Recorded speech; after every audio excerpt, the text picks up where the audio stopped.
오는 4월 13일이면 20대 국회의원 총선거가 예정되어 있습니다. 선거는 주식시장에서 일종의 호재로 인식이 되죠. 그런데 과거에 정말 그랬을까요? 이 궁금증을 해결해주는 키움증권의 리포트가 있어서 여러분들에게 소개해드리도록 하겠습니다.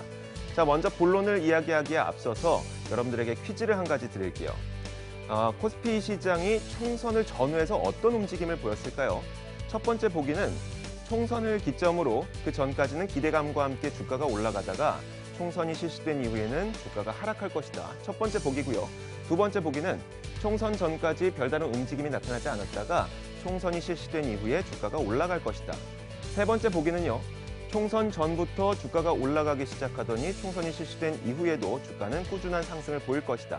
네 번째로 총선과 관계없이 코스피는 움직일 것이다. 자, 이 네 가지 가운데 정답이 무엇일까요? 잠시 후에 공개해드리겠습니다. 자, 먼저 키움증권이 1980년대부터 총 9차례의 총선과 코스피 시장의 주가 움직임을 비교해봤습니다. 짧은 기간을 비교해봤는데요. 총선 20일 전부터 60일 후까지 총 80일간의 움직임을 확인해봤습니다. 그랬더니 총선을 기점으로 하락하기도 했다가 상승하기도 했다가 등락을 보이죠. 이 짧은 기간 안에는 특별한 의미를 찾기가 어려웠습니다. 그래서 그 기간을 길게 늘려봤습니다. 총선 1년 전부터 총선 1년 후까지 총 2년간의 움직임을 살펴봤는데 여러분들이 확인할 수 있는 것처럼 총선을 기점으로 그 전에는 주가가 약 10% 정도 꾸준히 상승을 합니다.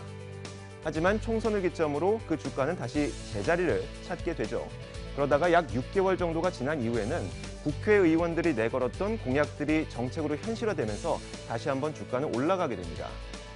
그런데 이 그래프로만 살펴보자면 총선이라는 재료는 주가의 기대감을 끌어올렸다가 총선이 실시된 이후에는 그 기대감이 다시 빠지면서 주가가 하락하는 요인으로 생각할 수가 있습니다. 정말 그럴까요? 우리는 여기에서 간과할 수 없는 두 가지가 있습니다. 바로 2000년대 16대 총선에서는 우리나라가 IMF 외환위기를 겪고 있었고 2008년 18대 총선에서는 글로벌 금융위기가 발생하기 직전이었다는 것이죠. 그렇기 때문에 총선이 실시된 이후에 주가가 하락하는 것을 반드시 총선 때문이라고 얘기할 수는 없다는 겁니다. 그래서 이 키움증권에서는 2000년대와 2008년 글로벌 금융위기를 제외한 코스피의 움직임을 확인해봤습니다. 자, 이 분홍색 선이 바로 글로벌 금융위기를 제외한 총선과 코스피의 상관관계입니다.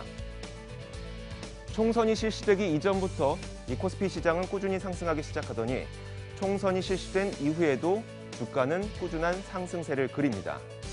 그렇기 때문에 총선이 우리는 단순히 기대감을 끌어올렸다가 총선이 실시된 이후 그 기대감이 사라지는 그런 요인으로 생각할 수는 없다는 것이죠. 그럼 처음에 드렸던 퀴즈로 되돌아오겠습니다. 바로 정답은 3번입니다. 자, 여러분들이 생각했던 것과 비슷할 수도 있습니다. 총선 전부터 주가는 상승하기 시작하더니 총선 이후에도 주가는 꾸준한 상승을 보일 것이다. 물론 여기에는 글로벌 금융위기가 없다는 전제하에 이런 정답이 맞춰지는 겁니다. 물론 올해에는 또 다른 변수가 있습니다. 바로 전 세계가 저성장에 허덕이고 있다는 것이죠. 이런 변수가 총선과 코스피의 관계에 어떤 영향을 미칠지는 아직은 모릅니다. 하지만 적어도 총선이라는 선거가 우리가 흔히 주식시장에서 말하는 격언인 소문에 사서 뉴스에 팔라는 그런 이야기가 적용되는 재료는 아닐 수도 있다는 것이죠. 오늘은 총선과 주식시장의 상관관계를 살펴봤습니다. 시장 읽는 남자였습니다.